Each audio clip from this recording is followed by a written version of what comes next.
akan membahas studi kasus, yaitu penerapan teori Simon pada pengambilan keputusan PT ABC. Sebelumnya, izinkan saya memperkenalkan diri. Saya Eka Ayu Suryana. Di sini saya akan membahas latar belakang PT ABC. PT ABC adalah perusahaan manufaktur yang bergerak di bidang alat elektronik. Kemudian perusahaan ini menghadapi permasalahan seperti penurunan penjualan. Di situ manajemen menduga hal ini disebabkan oleh dua faktor. Yang pertama yaitu meningkatnya persaingan di pasar. Kemudian adanya perubahan preferensi konsumen terhadap produk yang lebih canggih.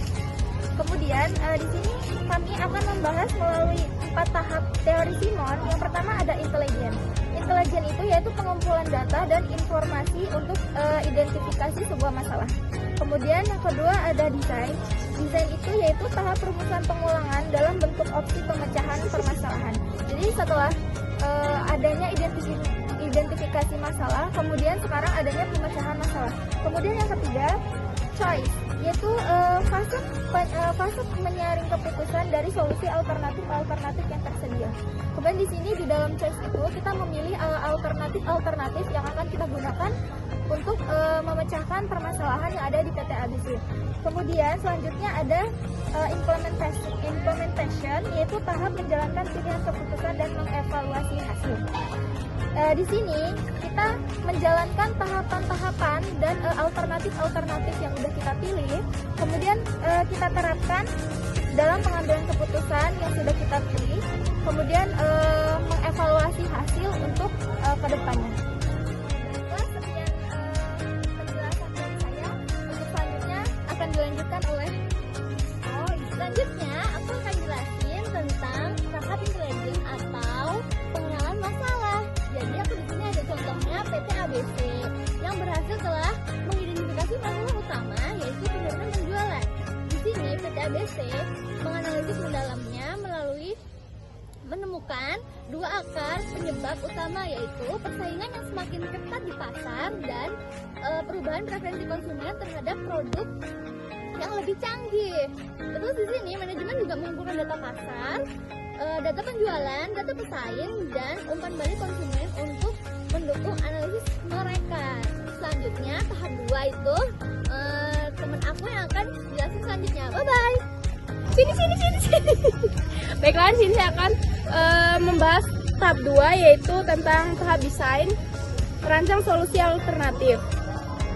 Di sini ada brainstorming. Manajemen mengadakan brainstorming untuk menghasilkan berbagai alternatif solusi, seperti yang pertama mengeluarkan produk baru yang lebih canggih, yang kedua ada memperkuat branding dan pemasaran, yang ketiga ada menurunkan harga jual, dan yang keempat ada membentuk kemitraan strategis dengan perusahaan lain, yang kelima ada mengurangi biaya produksi, yang keenam atau yang terakhir ada memfokuskan pada segmen pasar tertentu.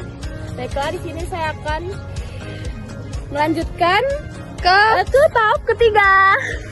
Nah, baiklah, selanjutnya di sini saya akan melanjutkan yaitu tahap choice, di mana setiap alternatif solusi dievaluasi berdasarkan kriteria tertentu seperti potensi peningkatan penjualan, biaya yang diperlukan, waktu yang dibutuhkan untuk implementasi.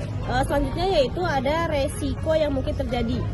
Setelah melakukan evaluasi, manajemen memutuskan untuk meluncurkan produk baru dan fitur yang lebih canggih dan memperkuat branding dan pemasaran sebagai solusi utama. Selanjutnya akan dilanjutkan oleh teman saya. Baik, untuk selanjutnya kita akan memasuki ke tahap 4, yaitu tahap implementation. Tahap implementation ini terdapat beberapa, yaitu yang pertama perencanaan implementasi. Manajemen ini menyusun rencana yang detail untuk meluncurkan produk baru, termasuk alokasi anggaran, penjadwalan, dan penugasan tanggung jawab. Untuk yang selanjutnya yaitu pelaksanaan. Manajemen ini melakukan yang dari rencana tersebut itu kemudian dilaksanakan. Untuk selanjutnya yaitu yang terakhir, monitoring dan evaluasi. Manajemen ini terus memantau hasil dari keputusan yang telah diambil dan melakukan evaluasi secara berkala untuk melihat apakah strategi yang dipilih itu efektif atau perlu dilakukan penyesuaian. Terima kasih. Untuk selanjutnya akan dilanjutkan oleh teman saya.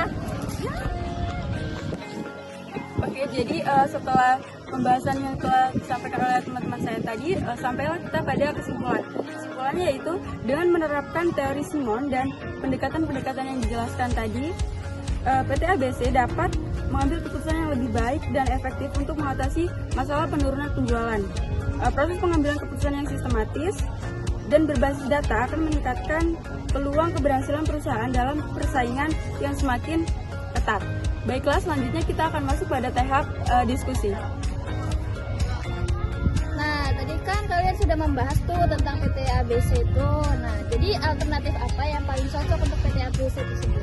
Jadi, alternatif yang paling cocok untuk PT ABC adalah brainstorming, di mana brainstorming ini digunakan untuk menghasilkan solusi baru seperti meluncurkan produk baru yang lebih efisien dan lebih bagus tentunya ya. Dengan apa? Dengan menurunkan harga jual, membentuk kemitraan yang strategis, lalu mengurangi biaya produksi, dan yang terakhir memfokuskan pada segmen pasarnya. Gitu Fadila. Balik nih Fadila. Ya. Peran teknologi apa sih yang digunakan untuk proses pengambilan keputusan bisnis di PT ABC? Jadi peran teknologi itu misalnya kita menggunakan teknologi database tuh kan. Nah, terus kita itu bisa melihat para konsumen itu mengulas produk kita bagaimana, apakah ada yang rusak, apakah ada yang cacat, atau ada keluhan lainnya. Nah, jadi kita bisa mengevaluasi keluhan-keluhan itu untuk memperbaiki produk kita ke depannya gitu.